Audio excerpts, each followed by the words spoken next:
Hi, എല്ലാവർക്കും നമസ്കാരം. വിവിധ ജോണറുകളുടെ ലോകത്തേക്കുള്ള യാത്രയാണ് സിനിമ. അനുഭവങ്ങളുടെയും നിറങ്ങളുടെയും വികാരങ്ങളുടെയും തീവ്രതയും മാറി മാറി നിറയുന്ന ആ ലോകത്ത് comedy, thriller, romance, action, horror, drama, science fiction എന്നിങ്ങനെ നീളുന്നു. ഓരോ ചിത്രങ്ങളും നിങ്ങളെ വ്യത്യസ്തമായൊരു അനുഭവത്തിലേക്കാണ് കൊണ്ടുപോവുക. ഇന്ന് നമ്മൾ കാണാൻ പോകുന്നത് ജീവിതത്തിൻ്റെ വഴിത്തിരിവുകൾ മാറ്റിമറിച്ച ചില മികച്ച കോർട്ട് ഡ്രാമ ചിത്രങ്ങളാണ്. അതായത് സിനിമയുടെ ഭൂരിഭാഗവും കോടതിക്കുള്ളിൽ നടക്കുന്ന സീൻ. നീതിന്യായത്തിൻ്റെ പോരാട്ടം കോടതി മുറികളിൽ എങ്ങനെ കത്തിയുയരുന്നു എന്ന് കാണിച്ചു തരുന്ന ചില മലയാള സിനിമകൾ.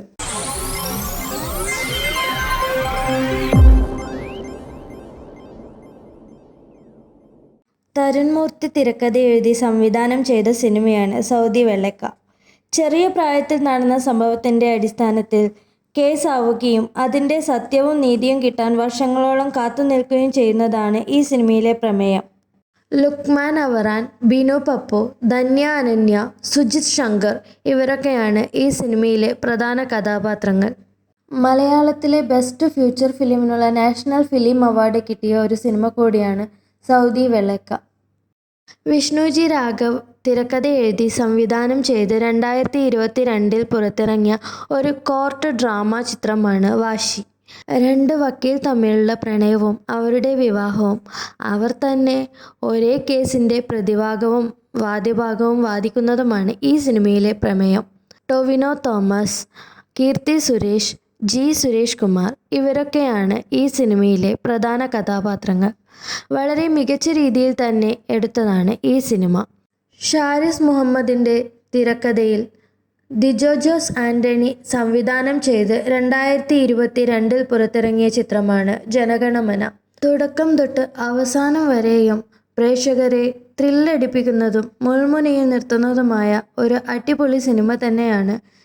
പൃഥ്വിരാജിൻ്റെയും സുരാജ് വെഞ്ഞാറമൂടിൻ്റെയും ഒരു മികച്ച അഭിനയം കാഴ്ചവെച്ച സിനിമ തന്നെയാണ് ഇത്. ഇവരെ കൂടാതെ പശുപതി രാജ്, GM സുന്ദർ, മമത മോഹൻദാർ, ശ്രീദിവ്യ ഇവരൊക്കെയാണ് ഈ സിനിമയിലെ പ്രധാന കഥാപാത്രങ്ങൾ. ഇതിലെ കോർട്ട് രംഗങ്ങൾ ഇന്നും ഇപ്പോഴും ജനങ്ങൾ കൈയടിച്ച് പാസാക്കി കാണുന്ന ഒരു സീൻ തന്നെയാണ്. മലയാളികളെ ഇത്രയധികം ചിരിപ്പിച്ചതും ചിന്തിപ്പിച്ചതുമായ മറ്റൊരു സിനിമയുണ്ടോയെന്ന് തന്നെ സംശയമാണ്.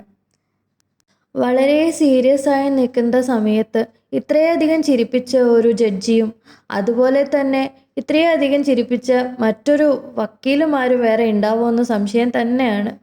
രതീഷ് ബാലകൃഷ്ണ പൊതുവാൾ തിരക്കഥ എഴുതി സംവിധാനം ചെയ്ത് 2022 ഓഗസ്റ്റ് 11 റിലീസ് ചെയ്ത ഒരു മലയാളം കോർട്ട് ഡ്രാമ ചിത്രമാണ് നാ താൻ കേസോട്.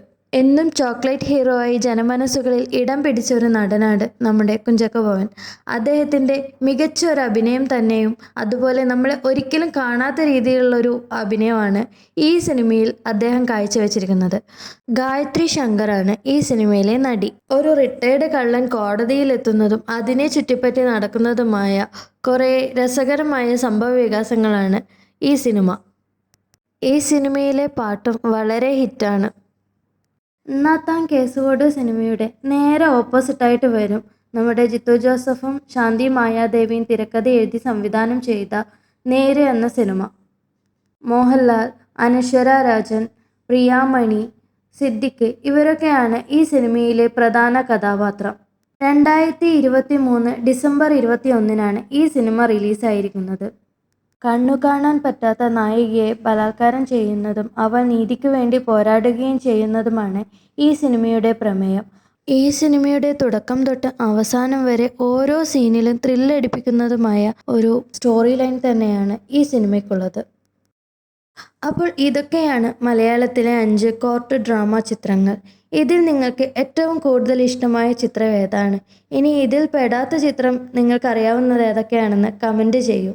ചാനൽ സബ്സ്ക്രൈബ് ചെയ്യുന്ന കാര്യവും മറക്കരുത് കേട്ടോ. അപ്പോൾ അടുത്ത വീഡിയോ കാണും വരെ ബൈ.